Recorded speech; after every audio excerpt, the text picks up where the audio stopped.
ये सारा जो मैनेजमेंट है इस संसार में, ये भौतिक रासायनिक नियमों के हिसाब से ऑटोमेटिक हो रहा है। इसको समझना आसान नहीं है सज्जनों। चलिए मैं एक उदाहरण देकर के समझाने की कोशिश करता हूं। जैसे आप जंगल में जाते हो, तो जंगल में जाते तो वहां बहुत सारे झरने, पेड़ पौधे, पहाड़, नदियां बह रही है। अब ऐसा नहीं कि यहाँ पर पहाड़ को ठोक दिया गया, जैसा कुरान में कहा गया कि भाई पृथ्वी को स्थिर रखने के लिए अल्लाह ने मतलब ये आ, जो पहाड़ है इनको ठोका गया है जगह जगह, जबकि ऐसा नहीं है। पहाड़ पृथ्वी पर जो पृथ्वी के अंदर जो प्लेटें होती है, जब वो क्या है वहां भौतिक रासायनिक क्रियाएं होती रहती है और किसी दिन वो प्लेटें टकरा करके उभार उत्पन्न हो जाता है, तो पहाड़ अंदर से बन जाता है, निर्माण हो जाता है उसका। जैसे नदी है, नदी को कोई बनाने वाला नहीं है। नदी ऐसे बनती है कि भाई विभिन्न प्रकार का जो ढलान होता है वहां से पानी बहते बहते बहते कुछ नालियां बन जाती है, आगे चल के वो सब नालियां बड़ी बड़ी इकट्ठी होकर के और एक बहुत बड़ा नाला बन जाता है, वो एक महानदी बन जाती है। ऐसा नहीं है कि ये सागर जो बनाए गए कि जैसे ईश्वर अल्लाह गॉड ने ठेका दिया भी है, ये प्रशांत महासागर, अटलांटिक महासागर, ये सारे सागर खोद दो। जहां पृथ्वी का नीचा भाग है वहां पानी समा जाता है, जहां ऊंचा भाग है वहां पर लोग रहते हैं। ये बातें समझने के लिए थोड़ा बहुत हमें भूगोल का ज्ञान होना चाहिए, थोड़ा बहुत हमें रसायन का ज्ञान होना चाहिए, भौतिक शास्त्र का ज्ञान होना चाहिए, एनाटॉमी फिजियोलॉजी का ज्ञान होना चाहिए, मनोविज्ञान का ज्ञान होना चाहिए। आम आदमी को सारा ज्ञान होता नहीं है, इसलिए वो उल्लू बनता रहता है। जगत की उत्पत्ति पृथ्वी, जल, वायु और तेज और अग्नि, इन 4 भौतिक तत्वों के सम्मिश्रण के फलस्वरूप हुई है। और सज्जनों उस जमाने में ज्ञान नहीं था इतना, तो जो चारवाक थे उनके पास भी इतना ही ज्ञान था। उन्होंने ये कहा कि ये जो पृथ्वी है यानी मिट्टी है, और जल है, और वायु है, और तेज यानी अग्नि है, इन चारों चीजों से मिलकर के ये सारे संसार बना है। इसमें कोई आत्मा नाम की या परमात्मा नाम का कोई चीज नहीं है। ये सभी तत्व अनादि और शाश्वत है, यानी इन तत्वों को किसी ने बनाया नहीं है। ये संसार में हमेशा से थे, हमेशा है और हमेशा रहेंगे। इसको कैसे समझा सज्जनों? चलिए इसको समझने के लिए एक तरीका हम बताते हैं आपको। जैसे एक बर्फ है, जैसे जैसे ऊष्मा बढ़ती है तो बर्फ पिघल करके पानी बन जाता है, और जैसे जैसे भयंकर ऊष्मा बढ़ती है तो वो भाप बन जाता है। तो ये साइकिल है, ये हमेशा चलती रहती है। पानी, बर्फ, मतलब बर्फ, पहले तो पानी है, पानी से फिर बर्फ बना, या पहले बर्फ है, बर्फ से फिर पानी, पानी से फिर भाप बना, फिर वो भाप पानी के रूप में बरसात होगी, फिर वो बर्फ जमेगा, फिर पिघलेगा, फिर भाप बनेगी, फिर बादल बनेगा। तो ये एक साइकिल है, ये चलती रहेगी हमेशा। चलिए, लेकिन वैज्ञानिकों ने यह भी खोज लिया है कि सज्जनों ऑक्सीजन कैसे बनी है, हाइड्रोजन कैसे बनी है, ये सारी जो बहुत बड़ा विज्ञान है, बहुत बड़ा साइंस है। लेकिन उस जमाने में जितना उनको नॉलेज था उस हिसाब से उन्होंने बताने की कोशिश की कि कोई अलौकिक शक्ति नहीं है हमारे शरीर के अंदर या इस संसार को चलाने वाली, सब कुछ भौतिक रसायन का खेल है। अतः इस जगत के रचिता के रूप में ईश्वर को स्वीकार करने की कोई आवश्यकता नहीं है। जगत के समस्त पदार्थ और प्राणी इन्हीं 4 भौतिक तत्वों से उत्पन्न हुए हैं और पुनः इन्हीं में विलीन हो जाते हैं। यह संपूर्ण प्रक्रिया पूर्णतः भौतिक के केवल प्राकृतिक नियमों द्वारा ही शासित होती है। ऐसी स्थिति में इस प्रक्रिया की व्याख्या के लिए ईश्वर की प्रकल्पना करना व्यर्थ और अनावश्यक है। चारवाक दार्शनिक कर्मवाद में विश्वास नहीं करते, अतः उनके द्वारा ईश्वर को कर्माध्यक्ष के रूप में स्वीकार करने का प्रश्न नहीं उठता। अच्छा, बहुत सारे लोग कहते हैं कि साहब नहीं, अगर इंसान कोई कर्म करेगा तो फिर उसका फल कौन देगा? अरे बहामुर, कोई फल देने के लिए अलग से आसमान पे नहीं बैठा हुआ है। आदमी मान लो रेल की पटरी पे सो जाएगा तो उसका फल देने के लिए ईश्वर अल्लाह गॉड यहोवा आसमान से थोड़ी टपकेगा, रेल निकलेगी तो कट जाएगा वो। अब उसके लिए कोई फल देने के लिए परमात्मा अपनी चिट्ठी लिखेगा कि साहब वो रेल से आज इसको काटना है, उसको काटना है, और फिर कट के आएगा तो उसका हिसाब किताब करें क्यों कट गया था। ये ऐसा कुछ नहीं है। लेकिन ये आम आदमी को समझ में नहीं आएगी, ये पीएचडी वाले को समझ में नहीं आएगी। इसके लिए बहुत पढ़ना पड़ता है और बहुत बड़ा मतलब दिमाग चाहिए, हर किसी के बस की बात नहीं है। इसका अर्थ यह है कि ईश्वर विषयक विश्वास का कोई बहुत नैतिक आधार भी नहीं है। वास्तव में जगत के मार्गदर्शन के लिए ईश्वर की कल्पना करना व्यर्थ है, क्योंकि जगत का कोई विशेष लक्ष्य नहीं है। अच्छा सज्जनों, हर आदमी सोचता है कि संसार में हर चीज का कोई ना कोई उद्देश्य है, लेकिन ये हमें ऐसा लगता है। हम सोचते हैं कि आम लगा है तो हमारे मुंह में जाने के लिए लगा है। अरे वो तो सदियों से आम लगा हुआ है, और सदियों से वो गिरता रहता, पड़ता रहता और होता रहता है। वो ऐसा नहीं कि आम आपको भगवान ने स्पेशल आपके लिए बनाया है। नदी आप सोच रहे हो कि नदी बनाई है तो वो आपके लिए बनाई, वो तो प्राकृतिक रूप से बनी हुई है।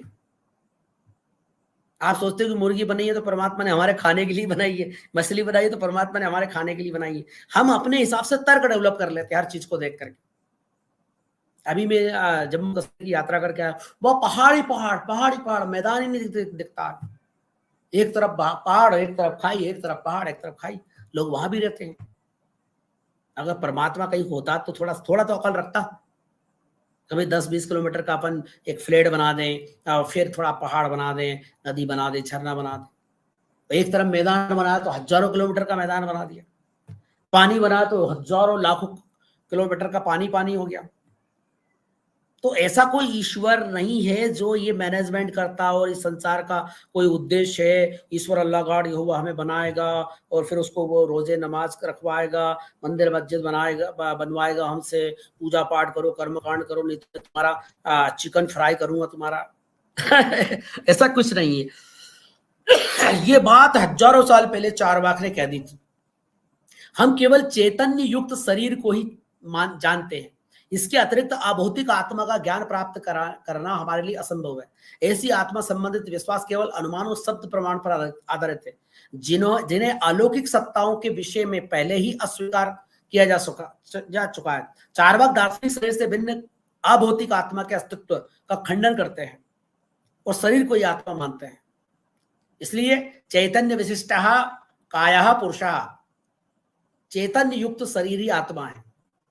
मनुष्य की मृत्यु के फलस्वरूप शरीर के नष्ट हो जाने पर सब कुछ समाप्त हो जाता है, कुछ भी शेष नहीं होता। अतः पुनर्जन्म, कर्मफलवाद और स्वर्ग नरक परलोक संबंधी समस्त प्राकल्पनाएं और विचार व्यर्थ और निरर्थक है।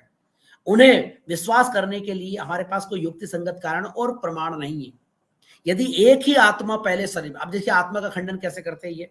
आत्मा की अमरता और पुनर्जन्म के समर्थक यह दावा करते हैं कि प्राणी की मृत्यु के उपरांत आत्मा उसके पुराने शरीर को छोड़कर के नए शरीर में प्रवेश करती है, जिसके फलस्वरूप उसका पुनर्जन्म होगा। उनके इस दावे को अस्वीकार करते हुए चारवाक दार्शनिक इस प्रश्न को उठाते हैं कि यदि एक ही आत्मा पहले शरीर को छोड़कर के दूसरे में प्रवेश करती है तो उसे अपने पूर्व जन्म का कुछ ज्ञान क्यों नहीं रहता है। यह अनुभव सिद्ध तथ्य है कि कोई भी मनुष्य अपनी बाल्य अवस्था से वृद्धावस्था तक अनेक विशेष महत्वपूर्ण घटनाओं को तो भली भांति याद करता है, किंतु उसके मन में अपने किसी पूर्व जन्म की कोई स्मृति नहीं होती है। वैसे हमारे यहाँ पे बहुत सारे लोग कहते हैं कि हम पुनर्जन्म हमारा वहां तक गए भी सही, वो मिले भी सही, लेकिन सज्जनों जब इनका वैज्ञानिक तरीके से पड़ताल की जाती है तो ये सारी घटनाएं झूठी पाई जाती है। इससे यही सिद्ध होता है कि आत्मा की अमरता और पुनर्जन्म के सिद्धांत की कोई तर्कसंगत आधार नहीं है। अच्छा, कोई भी आदमी ये नहीं कहता है कि पिछले जन्म में मैं गधा था या उल्लू था या ऊंट था या सांप था। यहां इस रोचक तथ्य का उल्लेख करना एक प्रासंगिक है कि एक पाश्चात्य भौतिकतावादी दार्शनिक लुक्रेशियस ने भी आत्मा की अमरता और पुनर्जन्म के विरुद्ध ठीक यही तर्क प्रस्तुत किया था। यूनानी दार्शनिक था, यदि आत्मा का स्वरूप अनश्वर है और वह जन्म के समय हमारे शरीर में प्रवेश करती है तो हमारे मन में पूर्व जन्म के कर्मों की स्मृति का कोई चिन्ह क्यों नहीं रहता है। यदि मनुष्य की मृत्यु के पश्चात भी आत्मा का अस्तित्व बना रहता है और वह परलोक में चली जाती है तो वह अपने प्रियजनों को देखने के लिए संसार में फिर क्यों नहीं आती। आज देख रहा, जवान औरत है, जवान लड़के लड़की है, मिलिट्री में है और वो शादी हुई और उसका पति को गोली लग गई और मर गई। अब उसकी आत्मा आ जाना चाहिए ना, उस शरीर में वापस वो निकल के भाग क्यों गई। उसको ऑपरेशन वगैरह करवा दे, आत्मा वापस आ जाए। ठीक है भैया, आपको 10 गोली लगी, 10 ही जगह आपका ऑपरेशन कर देंगे, आत्मा फिर आ जाएगी, मेरी पत्नी से मुझे मिलना है, मेरे बच्चे से मिलना है, मेरे माँ बाप से मिलना है, मैं नहीं जाऊंगी है। लेकिन आत्मा तो भाग जाती है। हम अपने अनुभव द्वारा यह जानते हैं कि मृत्यु के उपरांत कोई भी व्यक्ति संसार में पुनः दिखाई नहीं देता, जिससे प्रमाणित होता है कि शरीर के साथ साथ आत्मा भी नष्ट हो जाता है। जैसे बहुत सारे कहते हैं कि भाई वो तो पुराना शरीर हो जाता है, और जो नया शरीर है, बच्चे छोटे छोटे बच्चे मर जाते हैं तो उनकी आत्मा क्यों भाग जाती है, उनको वापस आ जाना चाहिए। जो लोग आत्मा की अमरता का दावा करते हैं, स्वयं उन्हीं के आचरण से यह सिद्ध होता है कि वस्तुतः अपने सिद्धांत पर विश्वास नहीं करते, वो खुद नहीं करते, क्योंकि वे अपने वर्तमान जीवन को बचाने का यथासंभव अधिकतम प्रयास करते और मृत्यु से सदा भयभीत रहते हैं। अपने इसी तरह की स्पष्ट करते हुए चारवाक कहते हैं कि यदि ज्योतिष्ठोम में मारा गया पशु सीधा स्वर्ग को जाता है तो यजमान इस यज्ञ में अपने पिता की बलि क्यों नहीं चढ़ा देता। भाई अगर आप कहते हो कि यज्ञ में काटे गए पशु को परलोक में भगवान रिजर्वेशन करवा देगा स्वर्ग में, तो आप अपने बाप को काट के चढ़ा दो ना, तो जल्दी वो स्वर्ग चला जाएगा। अपने इसी तरह के आधार पर श्राद्ध की व्यर्थता सिद्ध करते हुए चार्वाक दार्शनिक कहते हैं कि यदि मृत व्यक्ति के लिए श्राद्ध के नाम पर किसी ब्राह्मण को भोजन करा देने से उस व्यक्ति को वह भोजन मिल जाता है, तो यात्रा पर जाने वाले किसी व्यक्ति को भोजन देने के स्थान पर घर पर ही किसी अन्य व्यक्ति को भोजन क्यों नहीं करा दिया जाए। यानी आपका पिताजी कहीं जा रहा है तो उसके भाई आत्मा जब चली जाती तो श्राद्ध खाने के लिए आ जाती है। अब तो प्रत्यक्ष आत्मा उसके साथ है, तो यहीं उसका श्राद्ध कर दें, टिप्पण ले जाने की जरूरत नहीं है। भाई तुम जाओ, तुम्हारा यहीं पे हम वसुंधर कर देंगे या होम कर देंगे, यज्ञ कर देंगे, तुम्हारा पेट ऑफिस में भरा जाएगा, या किसान है तो उसका खेत में भरा जाएगा। ऐसा होना चाहिए। इन व्यावहारिक तर्कों द्वारा चार्वाक दार्शनिकों ने प्रमाणित किया कि आत्मा की अमरता का दावा करने वाले व्यक्ति स्वयं इसमें विश्वास नहीं करते हैं। अच्छा, जो आदमी ये विश्वास करता है कि आत्मा होती है उसको काटो, तो मना कर देगा, साहब नहीं नहीं नहीं मेरे को मत काटो, भाई तेरी आत्मा देखे हम, और तू तो कहता है कि भाई आत्मा अगर मरती नहीं है तो तेरे को मार दे। स्थायी द्रव्य के रूप में आत्मा के अस्तित्व को स्वीकार न करते हुए भी बौद्ध दार्शनिकों ने पुनर्जन्म के समर्थन में यह तर्क दिया है कि मनुष्य की मृत्यु के समय विद्यमान चैतन्य श्रृंखला उसके आगामी जीवन की चेतन श्रृंखला का कारण बनती है। यही क्रम अनेक जन्म जन्मांतरों तक चलता रहता है। उनके इस मत के विरुद्ध चार्वाक दार्शनिकों का मत है कि किसी एक शरीर में विद्यमान चैतन्य श्रृंखला उससे पूर्णतः भिन्न किसी